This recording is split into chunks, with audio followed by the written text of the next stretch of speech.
Hi, welcome to the second half of the lecture of flow stream formation and stream formation. Excuse me while I stumble over my words. I haven't done a webcast for about a year, but I will do my best. I wanted to just go back to a couple of slides that we talked about in the lecture about the way sediment is transported in the stream. And I just wanted to make sure that you're clear that the three ways it is transported are through dissolved load, suspended load, and bed load.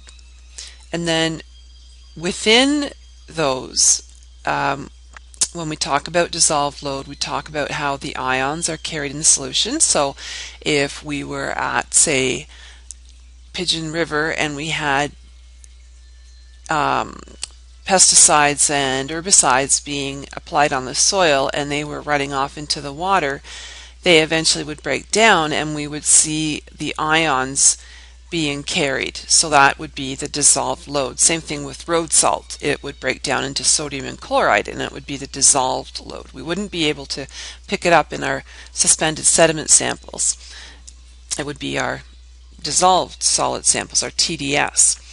And then our suspended load would be whatever we can carry in suspension, we being the water in this case. If it's a fast river with lots of energy, it can carry sand particles and probably not gravel, that's pretty heavy. But if it is a slower stream, then it would carry silt and clay. So it's not always just silt and clay in this clay. This is just in the example. Then we get to bed load, and it could be sand, it could be gravel, it could be cobble, all depending on the velocity and the energy of the stream. And the way that the materials are carried in the bed load is by saltation, which is the bouncing of the particles from one spot to another, and it can also be dragged. So the two forms of movement within the bed load are dragging and saltation. Now I came across a video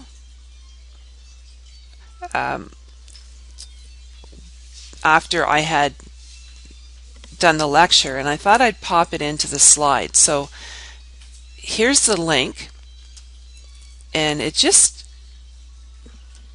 shows the movement of particles, and I have it already. And I won't show the whole thing right now, but watch it at your leisure.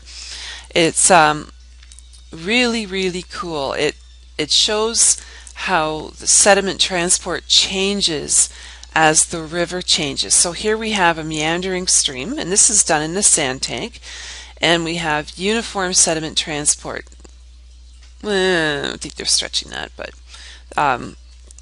it's just evenly distributed. And then they put in a block here and they create a diversion where the water will go around, and they've increased the velocity 6 times.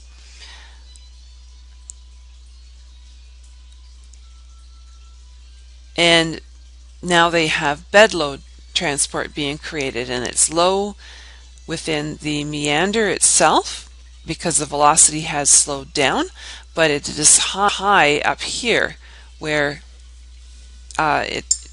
it's got an even channel so it can easily move along quickly. So take a look, because they will also start to create dissolved.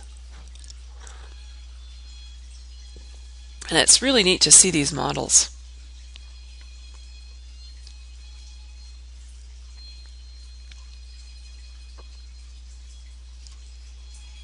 So I'll go back to the lecture.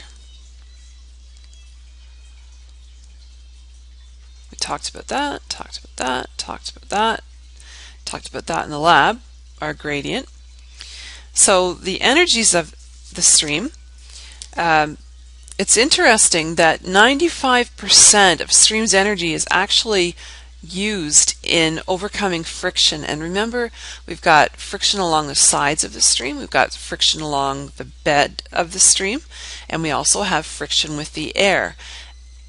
When we were when one group was at Pitchen, we had a strong wind coming up from the southwest, and ironically, I went a few days later on the weekend for a nice walk, and the wind was coming from the other direction, just as strong, but from the other direction. But in both cases, a lot of friction on the air, especially considering the velocity of the stream. So there's only 5% left to move the actual water and actual particles within the stream. So there'll be a certain amount to carry it in suspension, and what it can't, it will be carrying as bed load. I took this slide out because I looked at the balance scale and it just honestly did not make sense. It had coarse particles and fine particles on one side, so sediment size, and stream slope on the other side.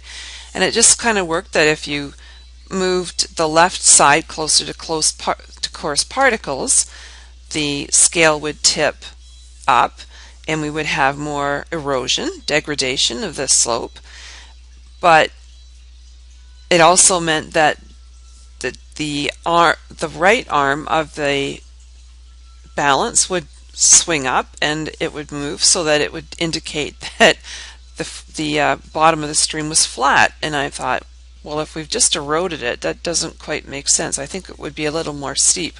So ignore it and just pay attention to the bottom statement that sediment load time and sediment size are proportional to the stream discharge and stream slope. So in other words, if we have a heavy load of particles and we have a large sediment size,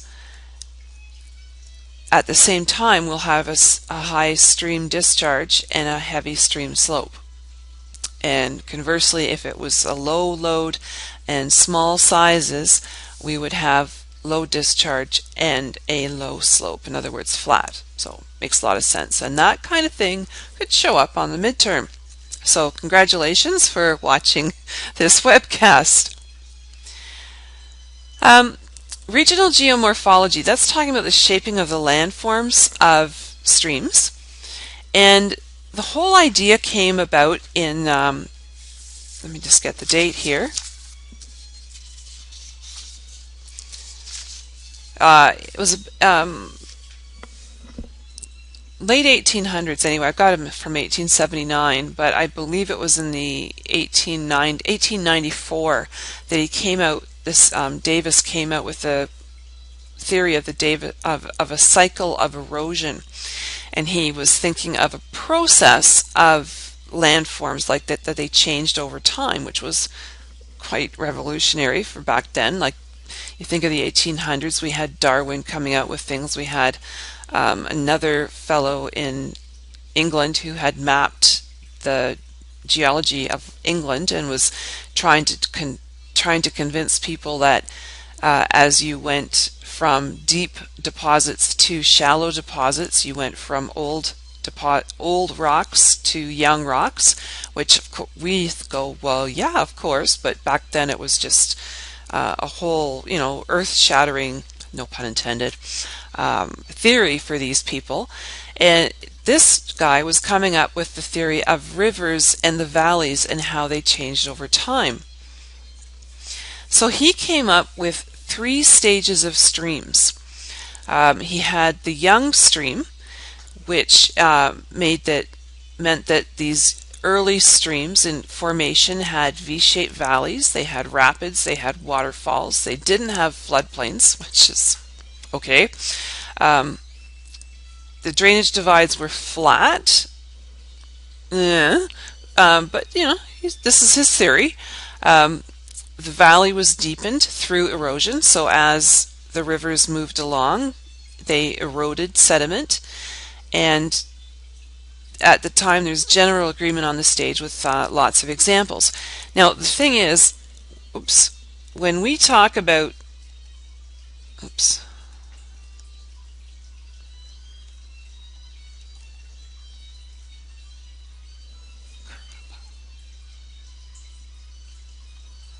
sorry, let me get back here.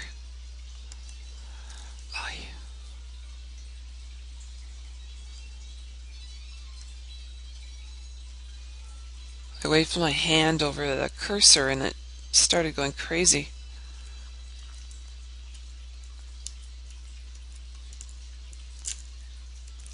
There we go. Sorry, I'm not going to take the time to edit this tonight. I'm just going to publish it. There are exceptions to the rule because you have to consider other things. You have to consider the geology and you have to consider the soils. And in some cases, you may have a later stage with rapids and waterfalls. But this was his theory. So then he came up with the mature stage. So after the stream had eroded, we now had we still had a V-shaped valley, but we were starting to get a floodplain. We had sand and gravel bars in the stream, sharp divides. The relief reaches a maximum. In other words, this is the peak of the bottom of the streams and the peak of the hills, and so the valleys would stop deepening, and there was generally an agreement on this. And then we had late maturity. We had two stages of maturity. Then in the late maturity stage, the valley had a flat bottom. It had a narrow floodplain. Divides were beginning to round off. The relief, in other words, was diminishing. In other words, there was a less of a contrast between the river and the tops of the hills. And sediments were starting to build up, and the floodplain was beginning to widen. And the geologists were sort of saying, well, this depends on the rock type. You can't generalize so much, but it's a theory. Once we had broad floodplains, there was room for the river to meander. And he was big on the theory that the earth would go from a peak to a peak height to a bottom height where it was flat, and his flat surface was called a peneplain. And then he believed that the earth would be upheaved somehow and the whole process would start again.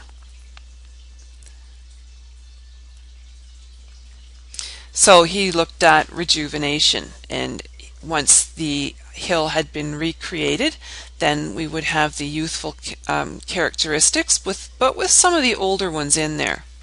And he was saying that the upheaval could happen at any point in the cycle.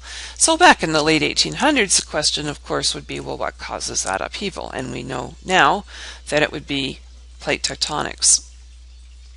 So it's pretty cool. This is just explaining why. Oops. That theory doesn't explain everything, and theories are theories, and you can read that over. It's just, don't know why I put that in there, but it brought in the whole concept of stream channels, of straight channels, meandering channels, and braided channels. These are some of them, and you can't always classify them as old, young, or mature. Now, straight channels contain altering regions of riffles and pools. So it's typical of a young stream where there's a slope and the stream is just going straight downhill.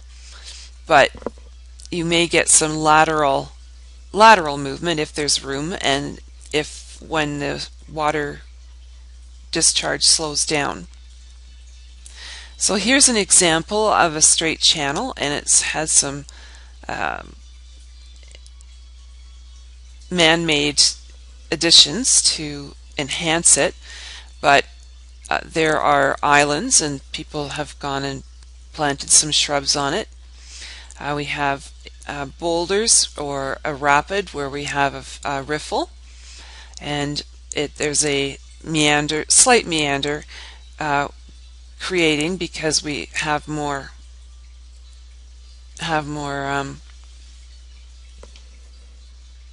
floodplain being created.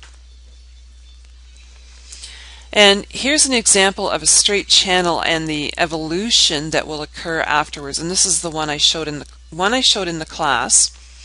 And this is the second one I did not show. And this is one actually that I was looking for in class. This is really cool. This is showing the movement of a stream from 1939 to 1996. And I know it says Grand River, and it's when you look at the URL, it's saying Carleton, but it's not in Canada. It's not the Grand River over by Kitchener. It's in Missouri, near Kansas City.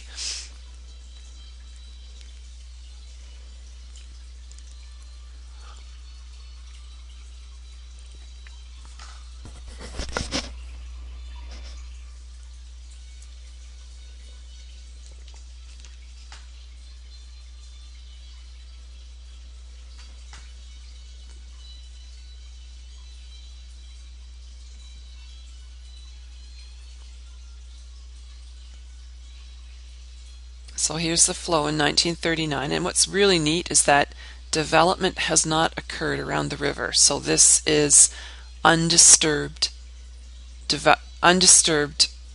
movement and changes of the river.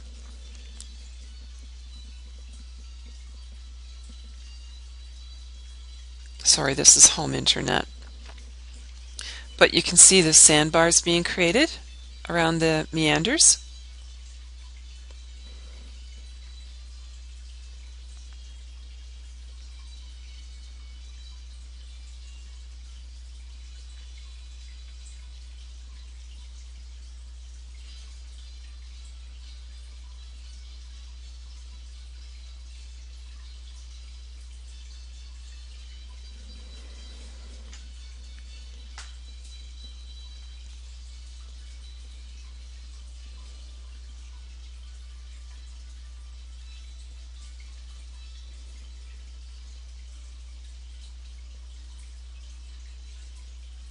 Rivers truly are dynamic systems.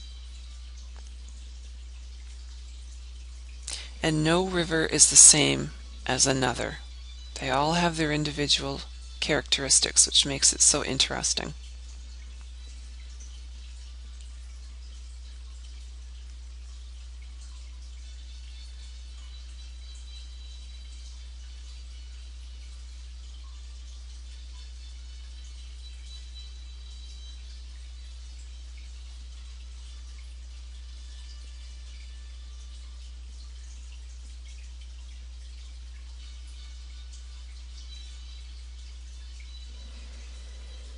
So was that wild or what? So we saw 1996, and it's just going to show 1939 again. No, it's not. Well, there's 1939. Straight, practically, eh? Just amazing.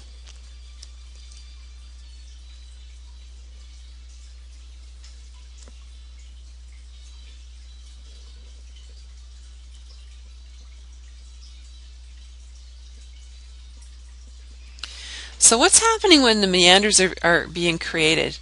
We can see that the direction of the main flow is moving along.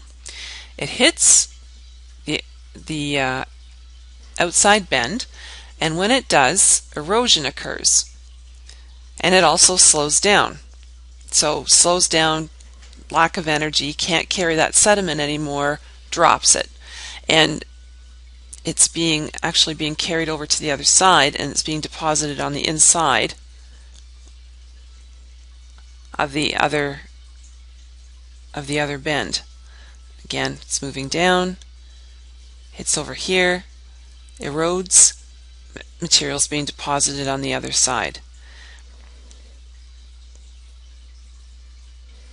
And the deepest part of the stream is called the thalweg. Actually, we'll see it on another slide. So when we have meandering channels, it's where there's a low stream gradient. The land is flat. There's lots of room for the stream to start moving out, and they're going to shift their positions across the drainage basin and constantly move. Where the materials are dropping or depositing their sediments, that's called a point bar. And the deepest part on the other side is called a thalweg. Again, good questions for a midterm. Hint, hint. And there's a shot of a meandering stream. There was a summer I worked up in northern BC, and I was blessed to be able to fly in helicopters all the time. And we were constantly flying over meandering streams in valleys between mountains, and they looked just like this. Here's another shot of a river in Alberta, and I like this one again because it shows the changes over time. We've got we're looking at changes from 1938 to 2007, and in 1938 we can see that it's meandering, it's coming through, bending over here. So we have a point bar on this side. And then they didn't look at much until 1973. And then the river is coming through here and along the side, and we've got some, whoops, I hate it when that happens. We've got another point bar here and a point bar here. We've got them on both sides of the river. And then in 1995, we've got an island being created. And we can see the river moving over here around another spot. And then in 2007, that island is actually incorporated as part of the mainland. And this is over a period of 12 years that this has happened. So again, dynamic systems, and I'm sure they're keeping an eye on it because there is settlement occurring to the southeast. So these lines are showing the changes of flow direction, and it's just crazy because we've got 1938, which is the orange. I'll just show the extremes coming through, and we've got 1938 here, and then by 2007 that same stream is way over here, and there's the scale. So it's approximately 0.2 of a kilometer, 200 meters.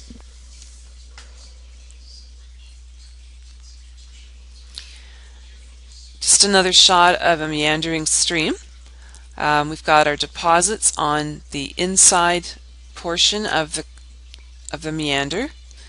Deepest portion of the water is the thalweg.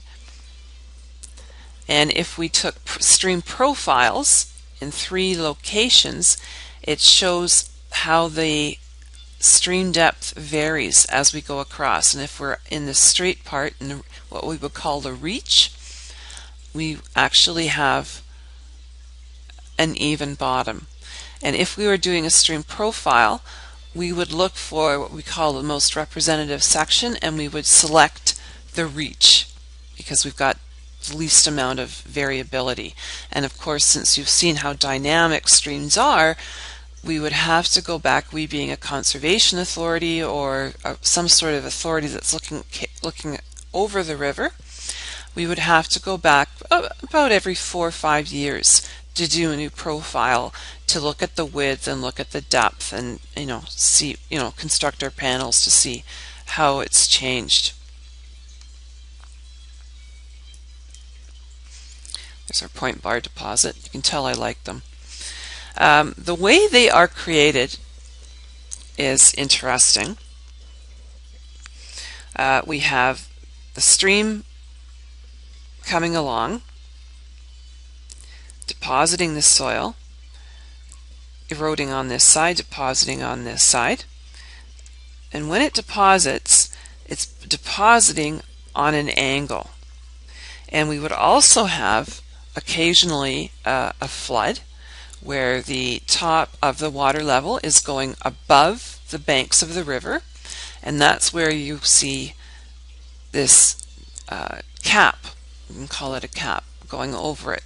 And we may see a cap and several layers going that horizontally, and that would be representing the new sediment deposit, and then more of the angled deposits, and we call this cross-bedding. And here are examples of cross-bedding that you will see in sediment and you will see in rocks. You will see it in sediment at gravel pits. That's the best place to see them. Sand and gravel pits, or sedimentary rocks, and a fantastic location for that is in Utah in the Bryce and Zion national parks down there. They are, and it's more Zion for cross-bedding, and it's absolutely stunning. And here you can see the angles going across, and then it's going straight, and then more pseudo angles. So if you are doing a study and you are at a gravel pit and you're trying to figure out what kind of landform it is, as soon as you see cross-bedding, you know that you're dealing with a point bar deposit, you know that you're dealing with a stream. You're not dealing with, say, a came where everything was deposited down a crevasse and just kind of left to, settle in an ice wedge. Cross-bedding also occurs in the desert. So I have an example here of a sand dune where sand grains are being blown up, and eventually they pile up at the top, and when they can't balance anymore, they align down the far side of the dune. So we get the individual lines of the sand grain. How do you tell the difference between a cross-bedding in a sand dune versus cross-bedding in a river? Well, first of all, it would be where you're located, but you may be questioning whether it was an arid location from 10,000 years ago. And the way to tell a difference is to look at the individual grains. If it was deposited in a river, it's rounded. The water action has rounded the grain. If it is from the sand dunes, it's blown by the wind, and the grains will be knocking against each other, and they will be angular in shape. So that's how you tell the difference. Trivia for the day.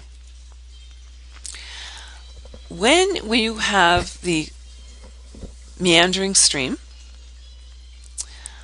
you can see here it's moving along, and as it goes through a meander, it's eroding one side and the other side is depositing the sediment, and it moves along. Over time, the stream gets a little lazy and it wants to try and take a shortcut, and energy is coming along here. Eventually, with erosion, the sides of the stream are getting worn away, heavy velocity coming through, erosion. It will keep going until eventually the barrier is broken through and we have the stream cutting off that meander. That meander will eventually turn into this area here that I'm pointing to, that's in the purple shades, will eventually dry up, and what is left is a horseshoe-shaped remnant of the river, and this is called an oxbow lake. Over time, the oxbow lake will start to dry up, it becomes a swamp, and eventually it dries up completely, and it is called a meander scar. And these meander scars can be seen in air photos and Google Earth. They're quite visible. It's really, really neat to see. And again, it shows you the path that the stream has taken, where it was way back. So here's an example of an oxbow lake in the process of being formed. I actually saw a meander scar in Janetville on the map. And here's some air photos where an oxbow lake has just been cut off by the river. Here we have meander scars, so we know that this is the path that the river once took. So it's working its way in this direction. So if we are in some sort of planning position, that would be important to know. And here we have an amazing meander scar.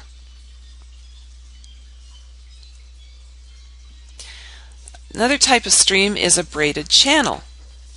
And I'm just going to go and show you one and come back and talk about it, or go over the sentences. It's when the water is discharged from a narrow channel out into a wide area. So it could be coming out of a stream and then being deposited, say, into a lake, and there's lots of room on the beach for it to spread out before it actually makes it to the lake. I see this actually a lot when in the summer when I'm at a lake. I'll walk along and there'll be discharges from culverts, and I will see the braided stream being created. As the water is coming out, heavy particles will be deposited, and those heavy particles will eventually block smaller particles as they are coming out.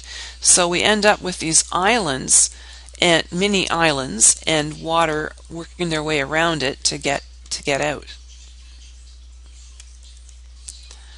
So we have smaller channels separated by small islands, and they are called bars.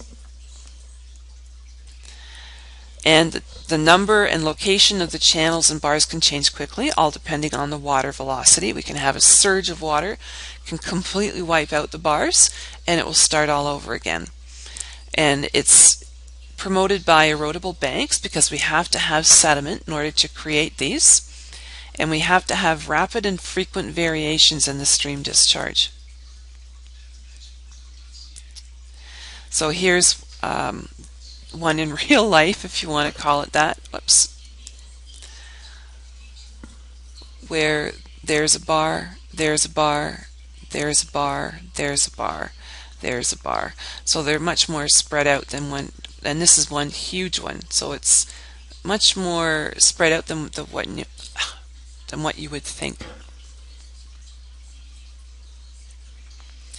And another feature, which I think is really cool, especially from an environmental aspect, is the alluvial fan. It is where,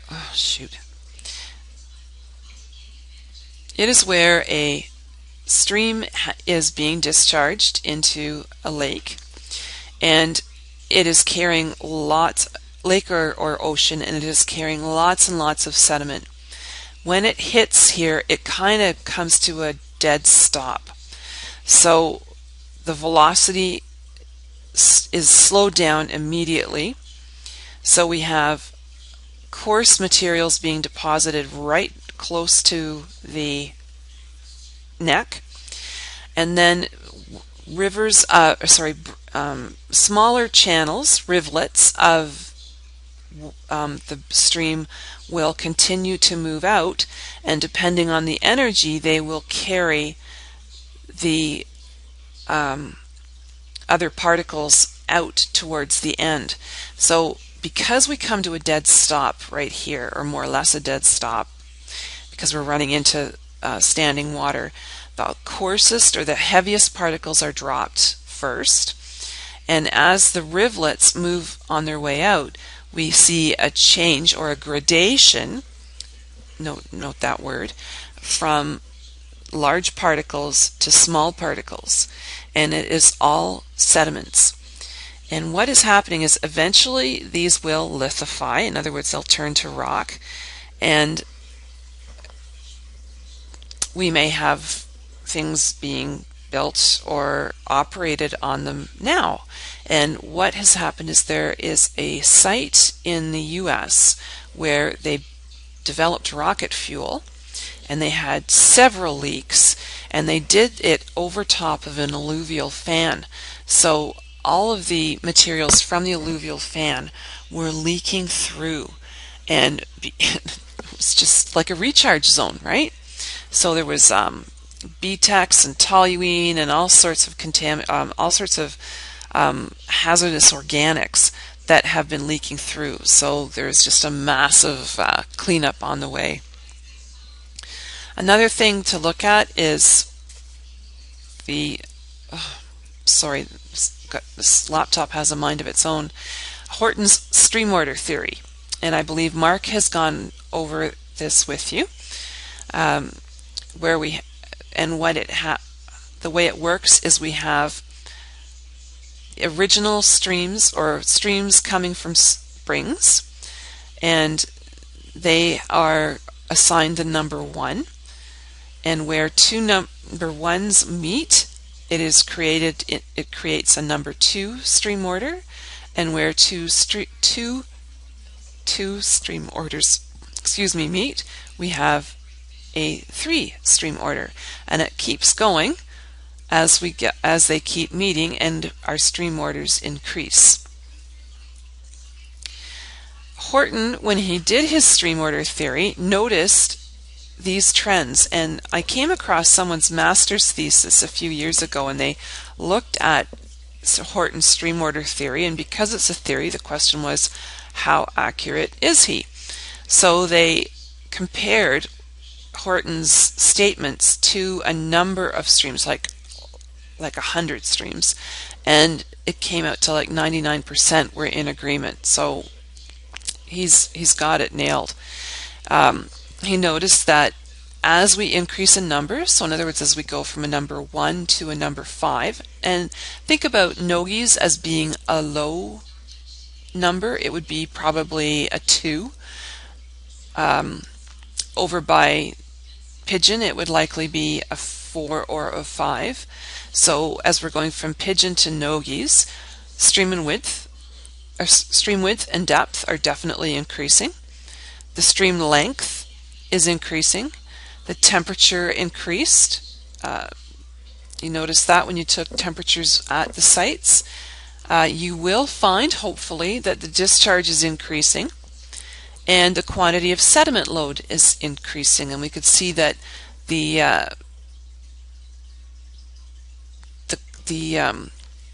turbidity at Pigeon was much more apparent than it was at Nogies. And sediment load is referring to what it's carrying, not what's at the bottom of the stream.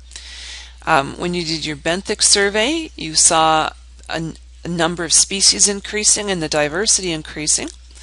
And conversely, the dissolved oxygen was decreasing. In other words, there was less oxygen available at Pigeon than there was at Nogies. At Nogies, we had lots of riffles and rapids where the oxygen was constantly being resupplied.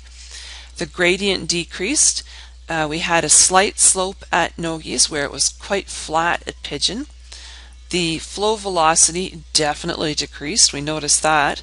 And the particle size decreased. We had cobbles and boulders on the bottom of the stream at Nogies, whereas at Pigeon we were dealing with clays and silts. And that is the end of the presentation. So go grab yourself a beer and celebrate the Blue Jays 7-2 victory over the Kansas City Royals, and let's hope that it keeps on going. Have a great day.